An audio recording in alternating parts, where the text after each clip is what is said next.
మనం ఎక్కడైతే ఉంటామో మన ఇంటి పక్కనే మన ఇంటి దగ్గరగా ఒక స్కూల్ ఉంటుంది, ఒక కాలేజ్ ఉంటుంది, చాలా ఉన్నాయి. కానీ మనం ఏం చేస్తున్నాం, చాలామంది ఏం చేస్తున్నారు, వాళ్ళ పిల్లల్ని ఎక్కడో ఉండే స్కూల్కి పంపిస్తారు. చాలా దూరంలో 10 కిలోమీటర్లు, 15 కిలోమీటర్లు, 50 కిలోమీటర్లు, 60 కిలోమీటర్లు ఉన్నా సరే అక్కడికి వెళ్ళాల్సింది రోజు గంట సేపు ప్రయాణం చేసైనా సరే ఏముంది, స్కూల్ బస్సు ఉంది, దానిలో పిల్లల్ని పంపిస్తారు. అలాగే మనం ఉండే ఊళ్ళోనే ఒక యూనివర్సిటీ ఉంది, కానీ అక్కడ కాదు, ఎక్కడో ఫారెన్లో ఎక్కడో పెద్ద యూనివర్సిటీ ఉంది, అక్కడికే వెళ్ళాలి, అక్కడికి వెళ్ళి చదువుకోవాలి అని అక్కడికి పంపిస్తారు. ఎందుకు అక్కడికి పంపిస్తున్నారు?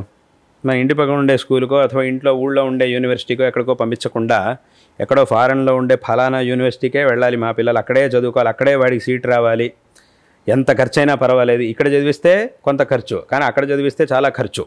ఇక్కడ చదివిస్తే మన ముందే ఉంటారు పిల్లలు, మన కంటి ముందే ఉంటారు పిల్లలు, హాయిగా వెళ్ళొస్తూ ఉంటారు. కానీ అక్కడికైతే మనం అక్కడికి పంపించాలి, మళ్ళీ అక్కడ ఏర్పాటు చేయాలి, ఉండడానికి ఏర్పాటు చేయాలి. అది కొత్త దేశం, ఇప్పటివరకు వెళ్ళింది లేదు, కొత్త దేశం, కొత్త వాతావరణం, కొత్త జనాలు, అన్నీ కూడా కొత్తగా ఉంటాయి. ఖర్చు కూడా చాలా చాలా ఉంది. అలాగే మన పిల్లల్ని సంవత్సరాల పాటు, చాలా సంవత్సరాల పాటు అక్కడికి పంపించాలి.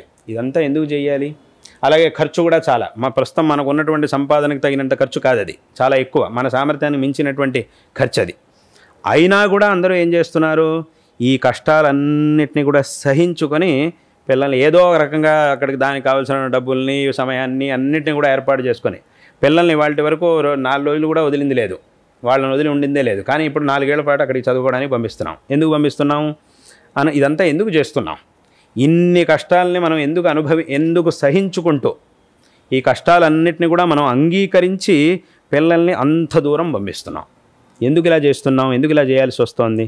అయ్యి ఇక్కడే చదివిస్తే సుఖంగా ఉంటుంది కదా, ఎందుకు అక్కడికి పంపిస్తున్నాం అని అంటే, ఇప్పుడు కష్టాలున్నా కూడా దీని ద్వారా తర్వాత కాలంలో మనకు వచ్చేది అంటే, అక్కడికి వెళ్ళి చదువుకుంటే కనుక చాలా గొప్పవాడవుతాడు, అక్కడ మంచి విద్య, మంచి ఉత్కృష్టమైనటువంటి విద్య అక్కడ లభిస్తుంది. కాబట్టి ఈ కష్టాలన్నిటినీ కూడా ఒప్పుకొని అంగీకరించి అక్కడ లభించేటటువంటి ఉత్తమమైన విద్యని దృష్టిలో పెట్టుకొని ఆ తర్వాత వాడికి పిల్లలకి లభించేటటువంటి ఉత్తమమైనటువంటి భవిష్యత్తుని దృష్టిలో పెట్టుకొని ఈ కష్టాలన్నిటినీ కూడా సహించడానికి మనం సిద్ధమవుతూ ఉన్నాం, తల్లిదండ్రులు సిద్ధమవుతూ ఉన్నారు.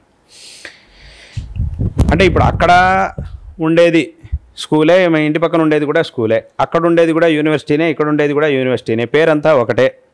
ఆ యూనివర్సిటీ అనేటటువంటి పేరులో ఏ విధమైనటువంటి తేడా లేదు. కానీ అక్కడికే పంపించాలి అని ఎందుకు పంపిస్తున్నాము అని అంటే, అది అక్కడ ఉత్కృష్టమైనటువంటి అసలైనటువంటి విద్య అక్కడ లభిస్తోంది కాబట్టి అంత దూరం పంపిస్తూ ఉన్నాం.